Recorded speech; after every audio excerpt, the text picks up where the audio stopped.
El Instituto de Altos Estudios Nacionales les da la bienvenida a este espacio denominado La Academia y el Mundo, donde se analizan temas de interés nacional e internacional. El día de hoy analizamos el conflicto China y Taiwán desde el punto de vista económico y de las relaciones internacionales. Nos acompañan el doctor Patricio Aro Ayerbe, rector de la universidad, la doctora Lorena Herrera Vinelli, docente de la Escuela de Relaciones Internacionales, y el doctor Po Chun Lee, de la Escuela de Economía y Sectores Estratégicos. Bienvenidos. Muchas gracias. Cordiales saludos a todas las personas que nos siguen a través de las redes sociales del Instituto de Altos Estudios Nacionales de la Universidad de Postgrado del Estado. La serie La Academia y el Mundo es una serie que se ha venido realizando en nuestra universidad para analizar los diferentes temas que en el orden se presentan.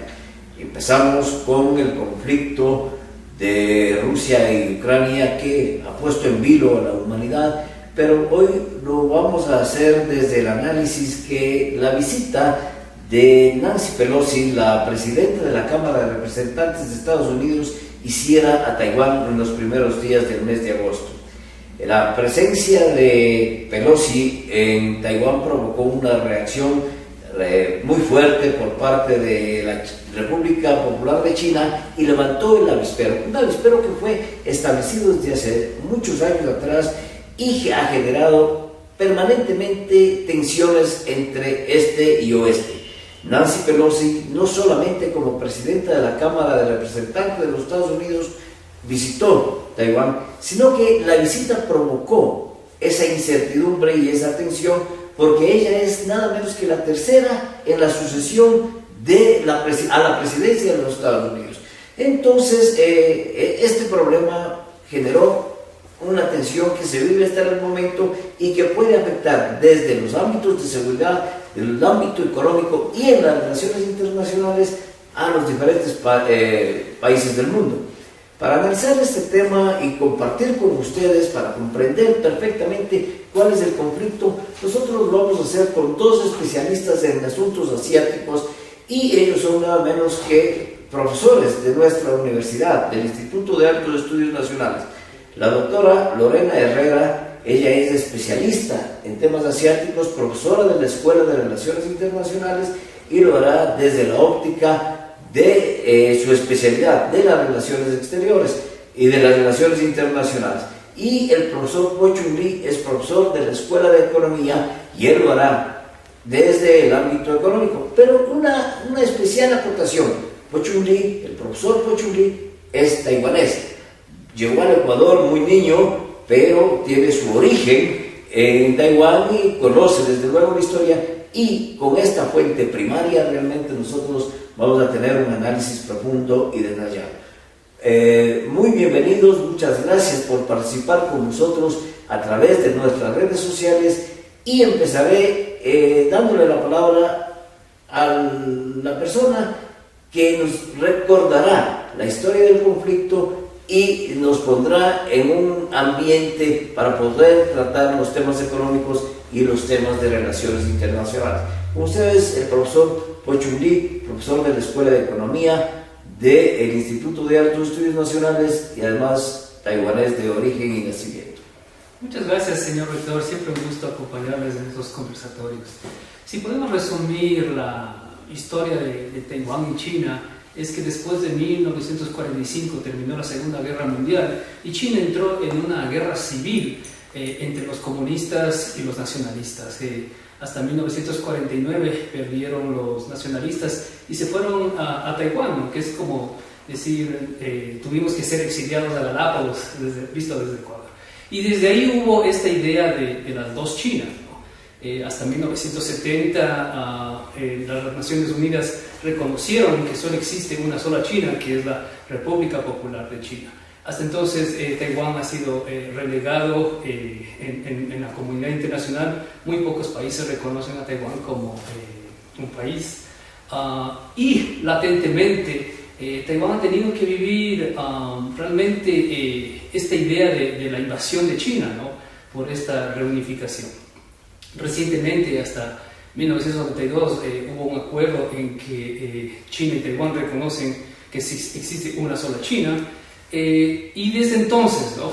Lo que ha sucedido en Taiwán, por ejemplo, es que se ha democratizado, hubo elecciones abiertas, escogieron a su primer presidente democrático, que de alguna manera empuja la independencia de Taiwán, y estos es justamente los roces que existen. Hay un acuerdo tácito entre China y Taiwán que es usted no declara independencia y no invasión, y Taiwán, por favor, nunca declare independencia porque si no nos vamos a tener que tomar por la fuerza desde China. Y esas tensiones que vivimos año tras año, ¿no? Últimamente en las incursiones aéreas en esta área de defensa de Taiwán, y la visita de Nancy Pelosi a Taiwán ha levantado estos roces diplomáticos y esta tensión de que va a haber una guerra. Y es justamente eso lo que queremos analizar en este programa, cuáles serían las repercusiones a nivel mundial de si existe esto, ¿no? Hay gente que habla de Ucrania hoy y Taiwán mañana, entonces estamos hablando también qué pasa con el orden o el nuevo orden mundial y la bipolaridad o la rivalidad de los superpoderes. Taiwán, como ha sido analizado por el profesor Po Chun Lee, tiene un estatus especial dentro de las relaciones internacionales. No es un país miembro de la Organización de Naciones Unidas, por ejemplo, pero tiene reconocimiento internacional de por lo menos 15 países. ¿Cuál es el estatus que mantiene Taiwán frente a la comunidad internacional? Bueno, muchas gracias, señor rector, por la invitación a este importante conversatorio. Un saludo especial a la audiencia, a quienes nos están siguiendo a través de nuestras redes sociales de la institución, la Universidad del Estado de IAE. Bueno, respondiendo a su inquietud y retomando las palabras de mi colega Po Chun Lee, justamente fue la resolución 2758 de Naciones Unidas por la cual la República Popular China de alguna u otra manera vuelve a reintegrarse en la organización como un miembro formal. Desde ese momento hay un tema muy interesante en términos de cuáles han sido las relaciones entre Taiwán y China. La estrategia de China, por ejemplo, a nivel global y especialmente focalizada en América Latina y el Caribe, fue justamente una estrategia que se conoció como el efecto Taiwán. Mitigar de alguna manera el poder o las relaciones diplomáticas y económicas que Taiwán había logrado consolidar con varios países, entre ellos la mayoría centroamericanos, y por supuesto tratar de impulsar una nueva estrategia de posicionamiento global. En ese sentido es interesante señalar que son 170 países los que reconocen a China, a la República Popular de China, como la única China y no Taiwán.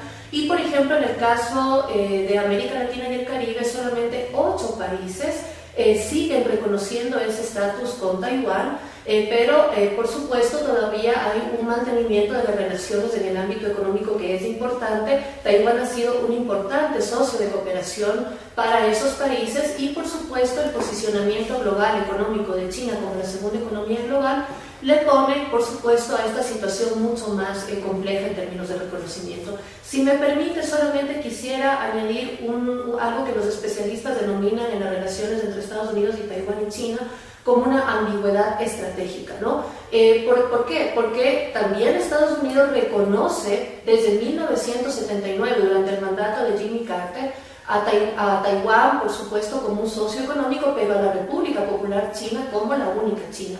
No obstante, Estados Unidos, sobre todo desde el año 2019, ha venido siendo un socio importante en materia de cooperación militar y económica para Taiwán, otorgándole por lo menos préstamos y financiamiento por al menos de $17.000 millones de acuerdo a datos de la BBC Londres.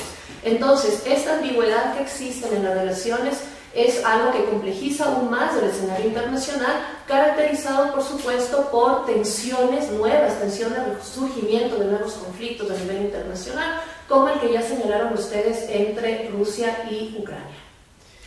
Al momento se habla todavía de dos Chinas, la República Popular de la China y la República de China. Este es el origen de la guerra civil que duró entre 1937 y 1947 y que enfrentó a dos líderes militares y políticos, Chiang Kai-shek y Mao Zedong. Pero esta guerra guerra civil se dio en dos etapas porque fue interrumpida por la Segunda Guerra Mundial y la invasión de Japón a la China, pero en este interín se fusionaron, se unieron para combatir juntos contra el invasor, precisamente las fuerzas de Chiang Kai-shek y Mao Zedong. Pero se da este conflicto, esta guerra civil, y divide en realidad a las dos Chinas. Sí, si es que vemos la historia, qué ha sucedido, Taiwán se fue justamente por políticas de transformación productiva, ¿no? Hay gente que llama estas ideas neoliberales, pero realmente lo que hizo Taiwán es pensar en vender al mundo. O sea, hasta creo que en los años 80 todo era made in Taiwán, antes de ser made in China o made in Japan, todo era hecho en Taiwán, y es justamente parte de ese desarrollo económico, ¿no? Taiwán se pensaba en vender al mundo, o sea, ¿no? En crear puertos, en tener una burocracia relativamente pequeña y efectiva, pero una burocracia que trabajaba con el sector productivo. Entonces, esas historias del éxito, ser parte de ese tigre asiático, tenía que ver con abrirse al mundo. Independientemente, Taiwán también vivía básicamente una dictadura militar hasta la muerte de Chiang Kai-shek, y después retomó la presidencia su hijo Chiang Ching-kuo, y él es que realmente el que permitió de alguna manera que Taiwán se democratizara. Esto nunca lo vimos en la historia de la China. China siempre ha sido gobiernos autoritarios. El único país o cultura china que tiene elecciones democráticas es Taiwán. Entonces ahí vimos justamente que Taiwán ya tomó su independencia, al menos autónoma, para elegir a sus propios líderes, y vive una democracia, ¿no? Que no lo hemos visto en la cultura china. Siempre hablamos de dinastía, hablamos de herencias de hijo a hijo, algo así como que sucedía en Corea del Norte, y justamente estas elecciones democráticas tienen también este partido que es el DPP, que es el que pelea hacia esa independencia, ¿no? Las encuestas también lo demuestran, ¿no? Y es preocupante para China que hoy en día los taiwaneses se sienten taiwaneses y no tanto como parte de China. Claro que el discurso de China siempre ha sido que ellos son una provincia rebelde y parte del territorio chino. Legalmente a nivel mundial eso no se niega, pero ese sentido de identidad de ser taiwanés es cada vez más fuerte, y esto de la reunificación de China es también, si le deja al pueblo como consulta popular, a ellos no les interesa porque han vivido paralelamente, ¿no? Han vivido libertades de prensa, de democracia, de asociación, de libre comercio, un poco más que China. Entonces vemos que realmente son dos mundos paralelos, ¿no? Si una vez usted visita Taiwán, se va a dar cuenta que es muy diferente a China, ¿no? En cómo funciona el país, en cómo interactúa la gente. Culturalmente sí, celebran las mismas fechas, el mismo año nuevo, el año lunar, el festival lunar, todo eso es igual, y idiomas compartidos, ¿no? O sea, en China también hay varios quechuas que llamamos, y son idiomas locales, y Taiwán comparte también con la provincia de Fujian del frente el mismo idioma. En este relacionamiento, en esta especial división de una China con dos sistemas en un solo país, quieren hacer lo mismo que con Hong Kong, por ejemplo, la República Popular de China, pero Taiwán mantiene relaciones internacionales, si bien no mantiene relaciones diplomáticas, pero las relaciones comerciales, especialmente de Ecuador, por ejemplo, con Taiwán, son extraordinarias, en tal medida que inclusive aquí tiene una representación en la República de China. Entonces, ¿cómo podríamos nosotros entender desde las relaciones internacionales esta situación tan especial? Bueno, es complejo. Solamente hablando en términos de las principales potencias globales, podemos ver que la interdependencia económica del propio Taiwán con la República Popular de China es totalmente importante. La República Popular es el primer mercado de exportaciones taiwanesas, con casi 100.000 millones de dólares exportados en el año 2020 de Y por supuesto, si vemos en el caso de Estados Unidos es el segundo socio comercial de Taiwán.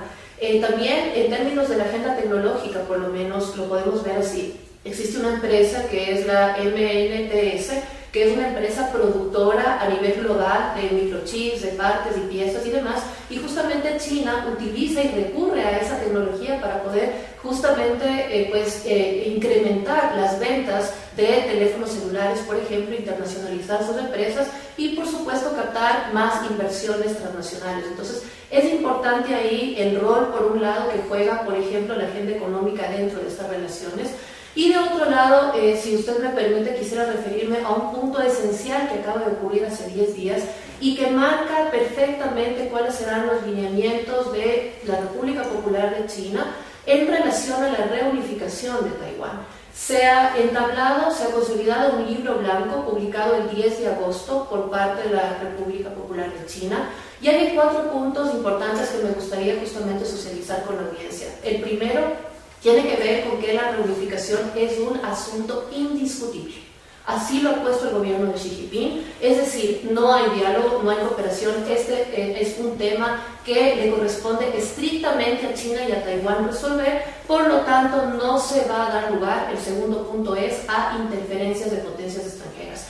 China ha delimitado claramente y ha lanzado una advertencia internacional a Estados Unidos de que no se puede intervenir en los asuntos internos. Esto es un principio de política exterior de China, parte de los principios de política exterior desde la conferencia de Bandung.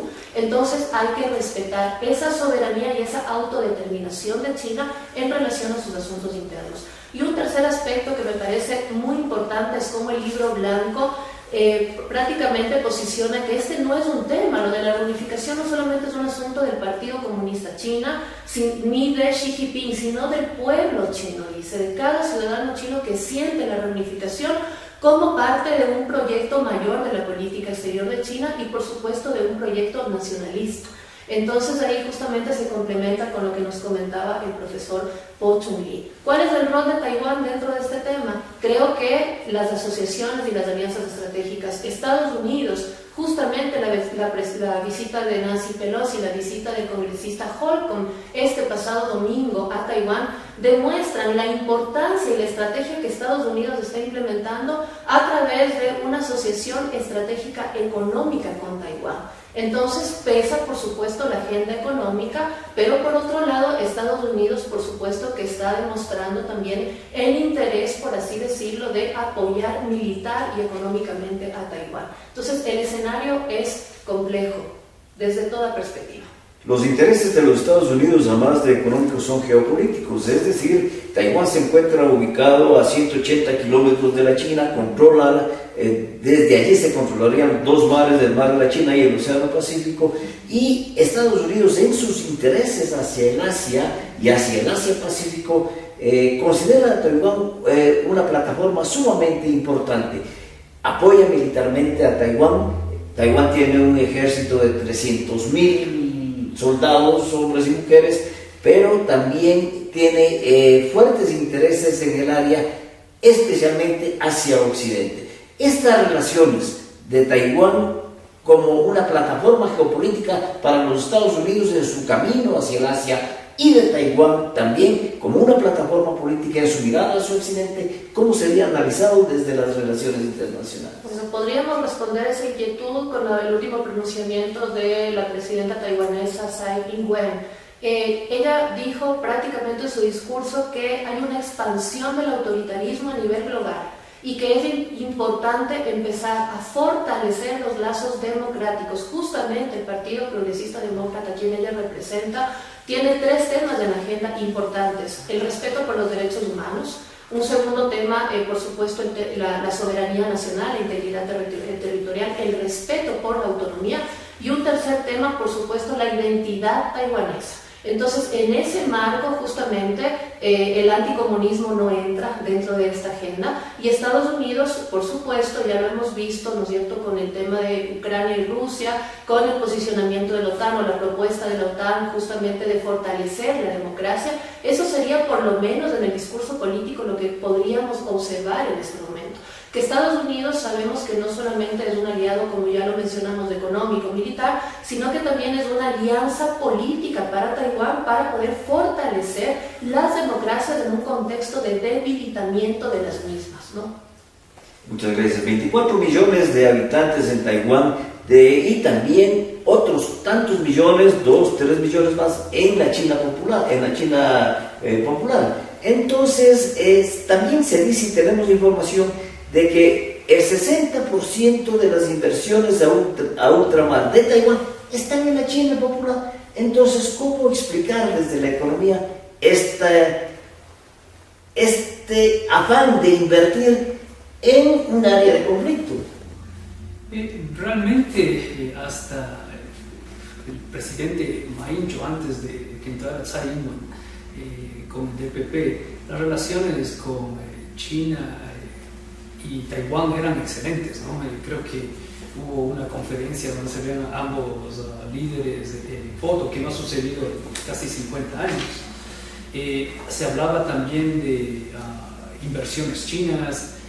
Realmente, si es que lo vemos, y ya lo ha hecho Lorena con las cifras, es que existe una muy cercanía e integración comercial. Una de las razones por qué creemos que no va a suceder la invasión es lo que llamamos costo de oportunidad. El costo de oportunidad para China de atacar a Taiwán o invadir es mucho más alto para China. Claro, Taiwán en lo absoluto perderá esa guerra.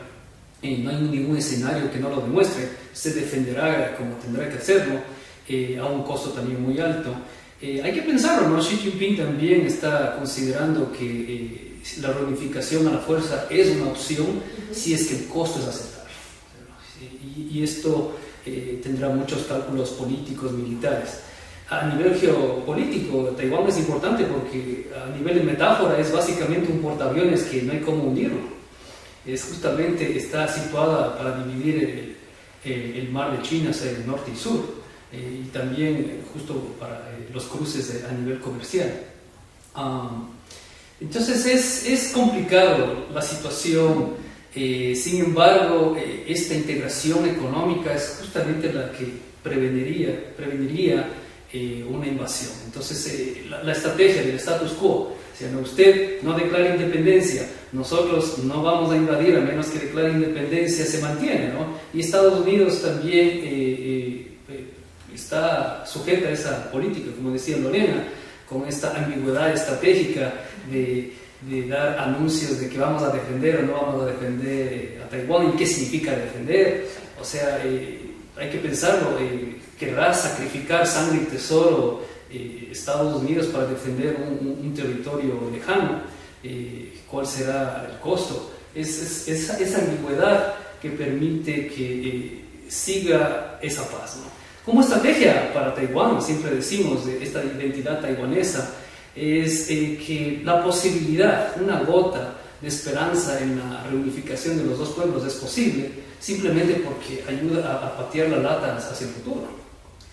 Pero esencialmente dos sistemas económicos en un solo país y un solo territorio. ¿Cómo explicar, cómo armonizar la presencia de estos dos sistemas en un solo territorio y en un solo país? Sí, en esto tenemos que hablar de que China tiene la responsabilidad de ser más creativos, ¿no?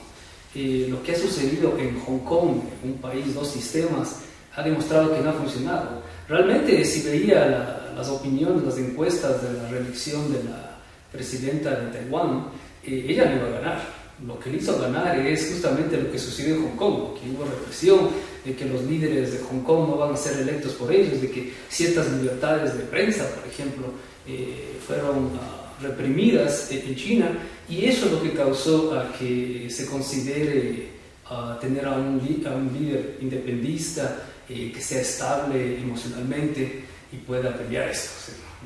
Y eso es lo que ha sucedido, ¿no? De que parece que esta idea de un país, dos sistemas, está fallando. Entonces requiere un poco más de creatividad de parte de China para decir cuáles son las condiciones para esa reunificación. El término de soberanía se maneja al interior de Taiwán. Definitivamente la presencia, decíamos anteriormente, de un ejército de 300.000 soldados le da de alguna manera una capacidad en su propia soberanía. Este ejército apoyado por los Estados Unidos, con armamento, con entrenamiento, con capacidades propias y la presencia militar también de asesores en el territorio taiwanés, le fortalece esta soberanía. ¿Cómo interpretar esa soberanía dentro de otra soberanía? Bueno, China, para empezar, no reconoce a Taiwán como un estado, ¿no? Eso está claro. La comunidad internacional, 170 estados, tampoco lo hacen así. Las organizaciones internacionales y multilaterales tampoco. Entonces, hablar de soberanía es complejo porque justamente deberíamos de complejizar que la soberanía está totalmente arraigada al territorio, ¿no es cierto?, la autodeterminación y a la capacidad de poder resolver los problemas, los conflictos o de canalizar la cooperación por medios propios. Entonces, en el caso de Taiwán no es así. Sin embargo, muchos especialistas hablan que en el caso de que China podría seguir incrementando estos ejercicios militares que ya realiza, sobre todo, como usted advertía, desde la visita de Nancy Pelosi, en el medio del estrecho de Taiwán, porque hay una línea divisoria que, si bien no es una frontera como tal, ha sido respetada tanto por Taipei cuanto por Pekín prácticamente desde 1949. Y ocurre que en este momento no es así. China lo que está haciendo es incrementar de alguna manera, muchos dicen, esta capacidad de demostrar músculo, que sus capacidades militares son superiores, eso es evidente, pero Taiwán tiene un as bajo la manga, que se denomina la guerra simétrica o la estrategia del puerco espín. Y esta tiene por lo menos 3 temas específicos. Primero, Taiwán tiene la capacidad de hacer un reconocimiento y una inteligencia temprana, es decir, podría detectar tempranamente y lanzar de alguna manera una estrategia en el caso de que China pudiera intervenir militarmente. Un segundo elemento tiene que ver justamente con el apoyo o la capacidad de Taiwán de poder incurrir militarmente a través de la vía marítima, y por supuesto esto lo haría con el apoyo militar de Estados Unidos, pero para eso necesitaría justamente Estados Unidos poder de verdad tomar esa decisión de política exterior, de que va a apoyar militarmente a Taiwán, lo cual sería complicado en términos de derecho internacional. Y un tercer elemento que tiene que ver justamente con la geografía y la potencialidad del estrecho de Formosa, en donde se dice que más de 1,5 millones de reservistas taiwaneses estarían listos para poder atacar o para poder apoyar al ejército taiwanés en el caso de que China incurriera en una intervención militar. Eso sería por parte de la inquietud que usted me planteaba. Gracias, profesora Herrera. ¿Cuáles son las aspiraciones de los ciudadanos taiwaneses? Si es que vamos a pensarlo a nivel del ciudadano común, es que ellos ya se sienten independientes. El país ha funcionado de manera, de hecho, independiente a China. Si queremos hablar, el pasaporte taiwanés, por ejemplo, permite a Taiwán a viajar a cualquier país desarrollado. Entonces las aspiraciones es, tal vez, ¿no? Es porque este espectro de la guerra siempre ha estado detrás de la gente. Yo creo que saben que no va a suceder una guerra o una invasión, pero esto de la reunificación cada vez se aleja, al menos basado en las tendencias de los últimos 10 años. Hemos visto que la invasión es improbable si es que el ciudadano en común tampoco va a ir a pelear. Para Taiwán, lo mejor el status quo. Por el momento, lo mejor es el status quo. No queremos guerra, queremos ver integración, queremos ver armonía. Realmente, nosotros siempre decimos, ¿no? Un chino y un taiwanés somos de la misma casa, somos del mismo hogar. Realmente compartimos la misma cultura, el mismo lenguaje, la misma comida. Esto realmente es político, ¿no? Déjenle a los políticos. Realmente todos los pueblos quieren vivir en paz. Era como digo, yo casi me caso en China. Entonces para mí China es un lugar muy especial también y tiene esas potencialidades. Lo que decimos es que China también tiene muchos aciertos, tiene excelentes talentos, y por eso pedimos esa creatividad de tal vez no ligarnos a estos conceptos de una China, 2 países, sino en pensar que la China puede ser diversa y diferente y vivir bajo un solo sistema. ¿Y ese status quo para la paz internacional? Es necesario en un contexto de creciente globalización, de resurgimiento de nuevos conflictos y sobre todo de un contexto internacional en donde la economía global sigue decreciendo, no logra recuperarse. Justamente ayer Alemania anunció una medida estricta para poder, por supuesto, reducir el consumo de gas a nivel nacional. Esto incluye, por ejemplo, no utilizar más de 19 grados el aire acondicionado, la calefacción y demás.